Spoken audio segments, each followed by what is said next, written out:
so welcome back to Margot Bell Designs. Today we are going to do something slightly different. Before I used to show you every little stitch and everything done on the machine. Today I'm going to explain to you how everything is done on the stand and how I've come to where I've got to so far. So Halloween's around the corner and we've got a little pumpkin number for you to try at home.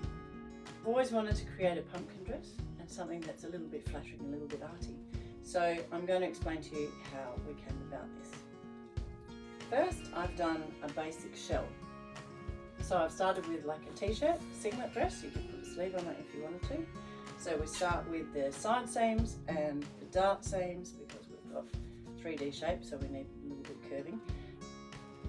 And then the side seams. And then I've put some binds to the inside of the armholes and binds to the inside of the neck so that it's all sitting flat and there's no raw edges. And it's just a nice neck finish. You put a t-shirt underneath or you can just wear it on its own. So, and then we've overlocked all the seams on the inside and we've left the hem completely raw down the bottom. So what we're going to do next is put our pumpkin. We've got 5 panels across the front and then we've got 5 panels across the back. And we need to make sure that we've got exactly 1 centimetre seams for these, because if we take a little bit smaller or a little bit less, it's not going to fit back around to our body shape. So what we're going to do is put it onto the inside, the outside of the body, and I'll show you how.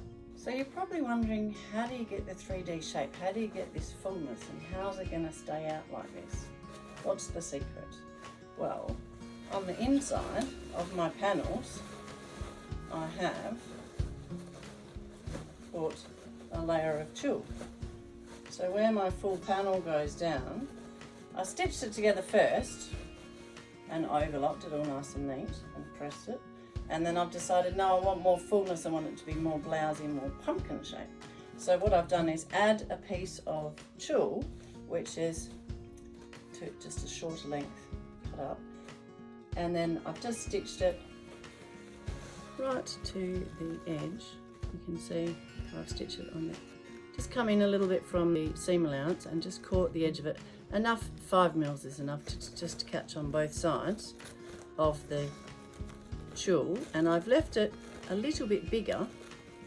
See how this is all blousy? It's bigger than the actual measurement. If I did it the exact same measurement, it might pull in a little bit tighter and be not so blousy. It's up to you. But this way, it's a little bit more blousy. So every panel I did just 1 layer, except for the center front panel. Turned out I actually did 2 layers. This was the tulle that I was given, so it just made sense to cut it out. I need 10 layers of panels of tulle. If I've got 4 layers thick and I cut it out 3 times, that gives me 12. So my center front and my center back panel can have double the thickness of the tulle, and it just gives it that extra nice shape. So I've stitched it together. You can stitch the tulle in when you're sewing the seams as well, it's up to you. It is an extra row of stitching to add the tulle in, but you might not want the tulle, you might want to make it up and see how it looks. You might not like the blousy effect, you might just like to have a balloon effect. It's up to you. As you can see, this is sitting just about a centimetre under my underarm seam. So what we need to do is I did a little dot in chalk on my underarm of my front and back of my blouse, and I put a little mark underneath, and then I'm going to lie it on the table in order to pin it. Sounds a bit confusing, but it makes sense when you see it. So this is my bubble. This is my hem of my lining. Just imagine that tulle's not there. And then my shoulder seams and my underarm seams is up there. You can see my darts across the front. So then I've just pinned it across, and then you can hold, once you've pinned it across, then we can come in and sew it straight machine first and then come back and overlock it. You don't want to get any puckers in there, and that's why you need that exact 1 centimetre seam allowance to make it fit in. You may have to hold it really tight if one side's a little bit smaller than the other, or you've taken a bigger seam or a smaller seam. Same with your side seams on your lining. We pop that back on, and then we have a look at it on the stand. And then I wanted more fullness around the stomach area. So what I've done is I've got more of this tulle. I've got a metre long length, and I've just joined it by overlapping the seam. Don't need to neaten it, don't need to bag it out or anything because it's on the inside. And what I've done is on my lining, about halfway down from where I've got the seam to the hem, is I've measured it, and I've put a chalk mark as well, or you can put a pen mark, up to you. And then if you were to gather this tulle in, being 4 layers thick, it gets quite hard to pull in the gathering thread. So what I've done is I've just tucked it up and pleated it as I've sewn it under the machine. So it's best to mark in where your centre front and your centre back are, and where your side seams sit, so that you know you've got an even amount of tucks all the way around the seam, the tulle. It doesn't matter if some of the tucks are bigger and some of them are smaller. You can see it's probably not so completely even. It doesn't matter, it's on the inside. But when we stitch that, we are stitching that in the direction going up towards the shoulders. So this is my hem of my lining, and I'm stitching that to the garment going up, so that when it's on, it's standing up. Then when we got the garment pulled back over, I'll show you how I'm going to attach these panels to this tulle on the inside, and that's what gives it that fullness, and it keeps the shape. There's a lot of toing and froing and on and off when you're making something like this. It doesn't matter if it's not the exact right size for your garment, as long as you get the gist of what's going on. You could do it on a coat hanger if you wanted as well. It's better on a mannequin. Just make sure this is all sitting flat. Just tuck that up so I can make sure it's all lying flat. And then I'm just going to fluff up this tulle so that that's going to give us our beautiful pumpkin shape. And it tends to stay there. If it doesn't, you might need to put a couple more layers of tulle or something a bit thicker. You could use like a bag stiffener or a hat stiffener, something like that. But it does tend to keep a nice shape. And then we'll put our petals or our pumpkin back down. We'll keep that up, because we don't want it to flop down or you won't get the shape.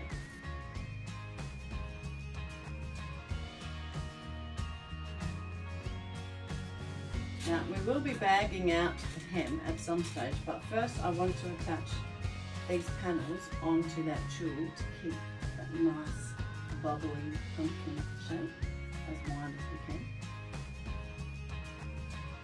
So I've come up, out, and folded it over. So it's come up from the waist, and I've folded it over probably about 5 or 10 centimetres. And then I've pinned it so that that's coming straight out and around. And then we just need to work around the tulle, getting inside so that it's coming out from that gathering. Give it a little bit of a lift, roughly about the same spot, making sure that you've got enough between each panel so that it's not too bunched up or too voluminous.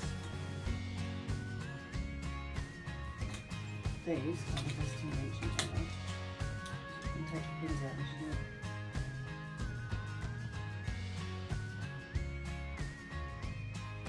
Sometimes you just need to get down to the right level of where your focus point is on your garment.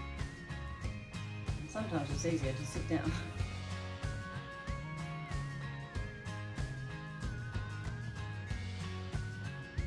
See the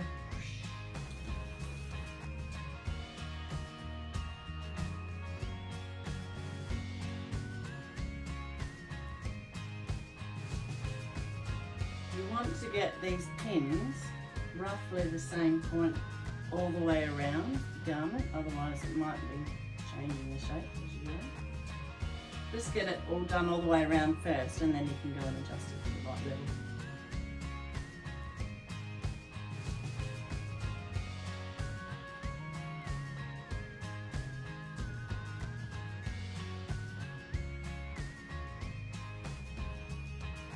Doesn't have to be exactly precise as to the level, just where it's good up to the eye.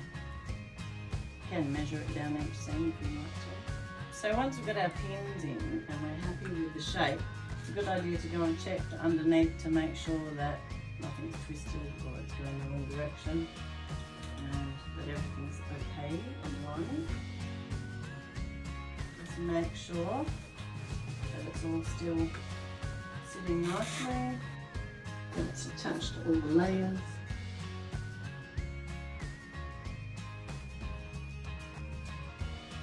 Okay, so it's a layer upon layer upon layer, it's kind of like an onion. That's sitting right out. Then once it's folded down, it gives it the volume. Then we're going to take it off and we're going to actually attach so that it's caught to the layer of tulle underneath. So we need to get inside this area where the pins are. We can stitch through on the seam line, but it's a lot easier to catch on the actual seam allowance. So let's try that. Get inside.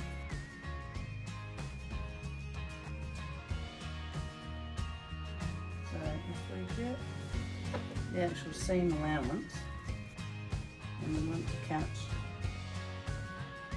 just there, about 2 or 3 centimetres. Just caught it. And I can take the pin. So as I've been catching the seams on the inside, as I've been working my way around my garment, a couple of my pins have fallen out, so go back to the stand, try it on again, repin it, because you don't want to just guess because it might be crooked or it might be in the wrong spot. So these type of arty things can be a little bit tricky and you need to be a little bit patient. This is where I've got to fix this one, so I'm going to roll up outside because I'm not sure where my levels are at. Roll up and you can see where these two, there's the caught, one's here and one's here, so the middle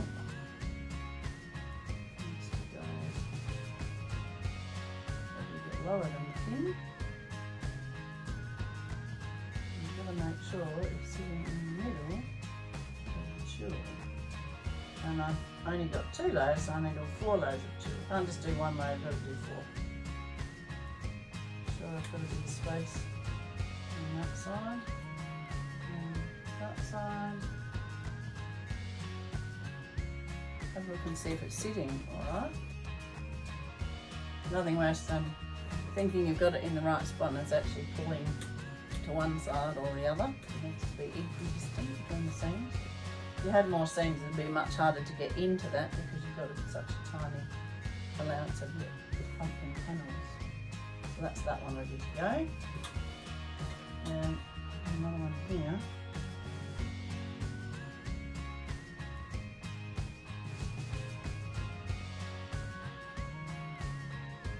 With all these layers of tulle, it's really easy for a pin to just pop out.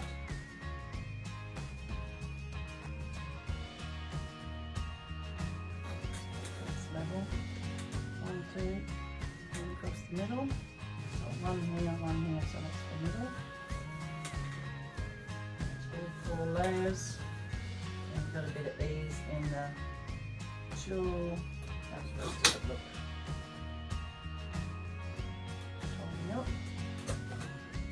A little bit balloony. One other important thing to remember when we're doing this is the direction of our seams. So this is the back of my garment, my middle panel, my seams will point towards the side seam from this centre back panel. I need to make sure when I'm catching that to the tulle that the seam is going in the correct direction. So just think about that and look at which position it's at before you actually catch that seam in place. So I know my seam's got to go that way. Make sure you've only got those 4 layers of tulle, that you've not got anything else crumbled underneath. You only really need to stitch it for a couple of centimetres really, 2, 3 centimetres tops. See, it's about 2 centimetres. Then we need to go back to the stand, try it on again, because next we're going to bag out our hem, and once we've bagged out our hem, we won't be able to get back in and adjust any of this tulle. So we need to make sure it's all sitting perfectly. and then we're bagging it out. Then we can do our little hat. So we need to mark, make sure it's all nothing in balloon, and that our shawl's all folded and going up in the right directions before we attempt to case our hem. Right? Mark the middle of your middle front panel, put your side seams together, and just mark a little notch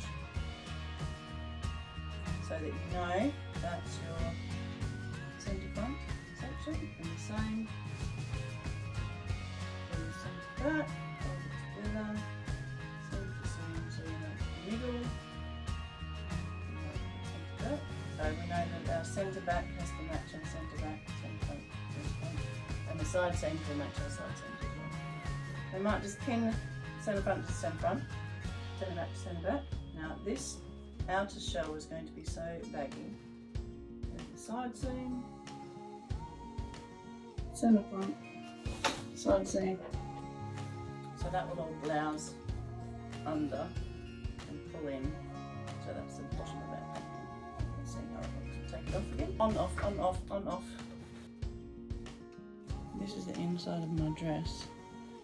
So this is my centre front and this is my side seam. So all this has to ease into this section.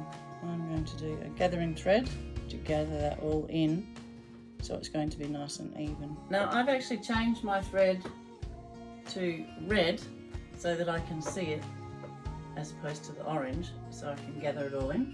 So what I'm going to do is do 4 sections. I'm going to unpin it again.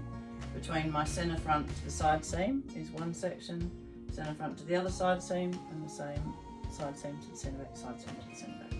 So I've got 4 different sections of gathering, because you don't want to have it all together because it's too much to draw it all in. Remember, your gathering stitch is at the longest stitch length, and you don't have your back tack at the front and at the end. You want a nice long section so that you can grab hold of it. So between my centre front, middle of my panel, I've got 2 rows, about 5 mils apart. I've got 2 centimetres, 7 mils.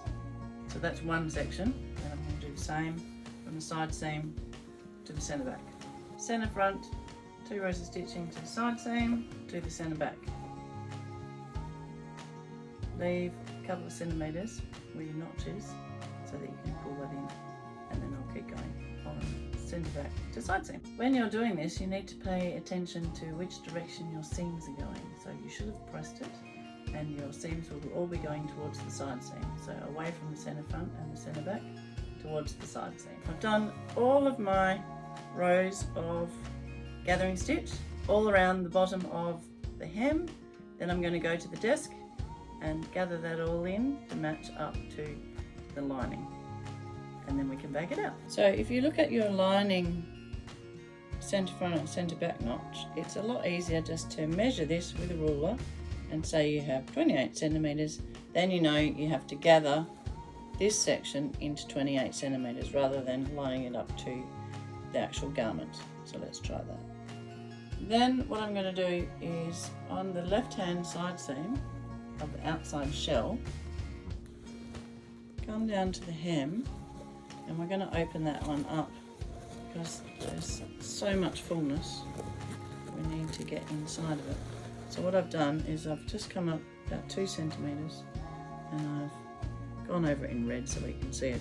Back tack, come up, and then 2 or 3 centimetres and back tack just to hold that seam in place, and then we're going to unpick it up to just below where it's attached for our bubbling. And I've done the same again. I've just stitched in red for about 2 centimetres, and then we're going to unpick that whole seam, and that's where we're going to bag it out, and we'll close that up later with a stitch to the outside. Now you're probably thinking, why didn't she leave that seam open? I was going to leave the inside of the lining open, but I thought I would see how it all pans out, and with the fullness of our tulle, we don't have enough space from the waist point where the tulle's attached to the hem in order to bag it all out. So that's why I'm opening up this one seam. So basically what we have to do is just catch the thread, and then from the other side where it's loosened, open. Pull the whole seam open. Take the overlocking out as well. So we have left-hand side seam. Follow it down. I've unpicked probably close to 40 centimetres. We've got an inch or so joined at the bottom. It's still closed, but come up as far as you can before we hit the catch of the inside layer of tulle.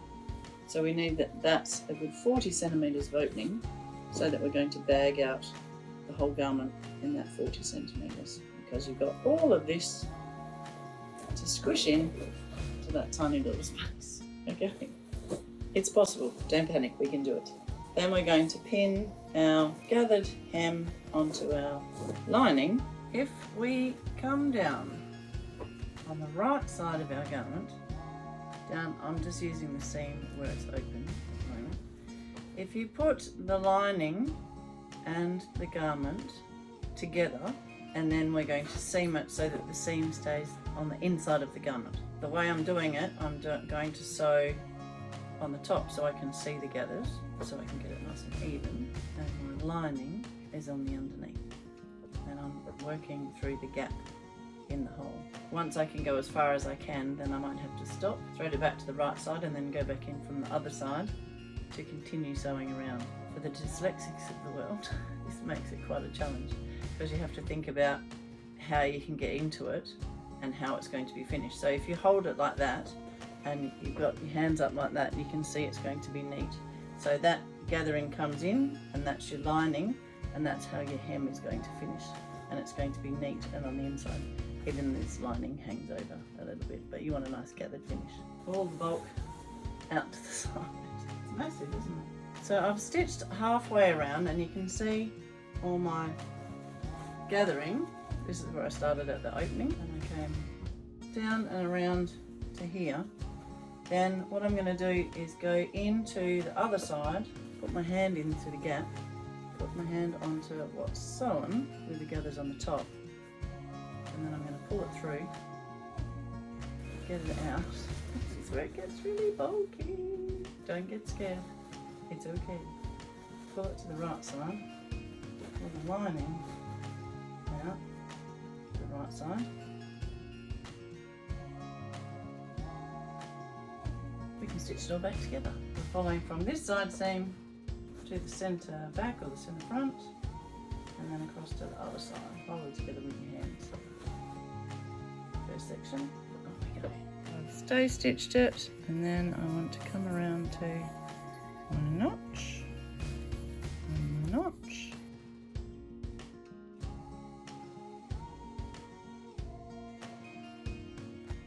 Make sure the underneath is all flat and there's nothing underneath.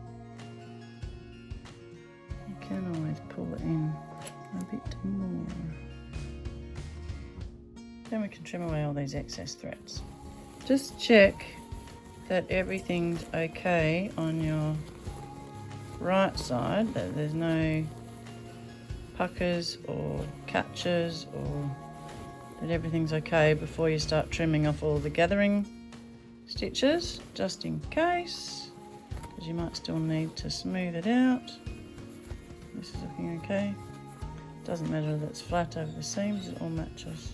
That's our centre front. Now you can trim off all the extras, because they get quite long. Once again, put it back on the stand and just check that you're happy with everything. Looks very cute. You can see this is opening here, goes onto the inside. Wide enough in the middle, because once you close it up, you can't get back on the inside to zhuzh up all this tulle. Obviously, once you wash it, you're going to need to work a miracle to get the tulle to come back out and hold the shape. But it will hold. It's okay. You might want to give it a steam. I think we're going to close it up. Maybe try it on the bottom. See how it looks. So here we are. I love your pumpkin dress.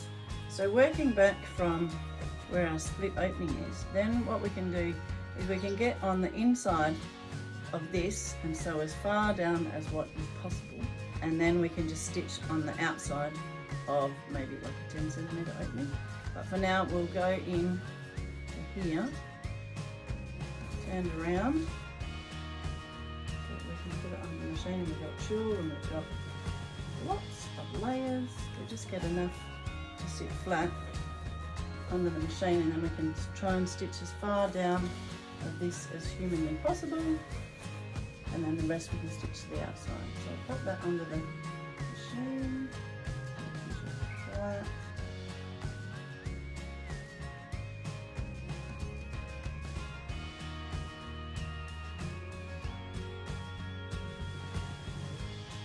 So we stitch a little bit in the middle to make sure that it's lined up across our lines, and then we stitch back tack all the way over, all the way back tack, so that it matches nicely through our middle. It's not perfect, doesn't matter, because we're going to put a button over the top. We've got our nicely stitched leaf on both sides. It's got some bangs. You can have whatever shape you like. It's just something I come up with, and this has got a rouleau loop, so it's got to be more than a stem. This is my lining.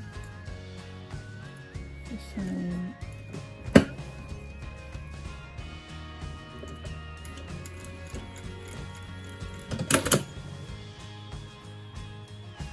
That's better.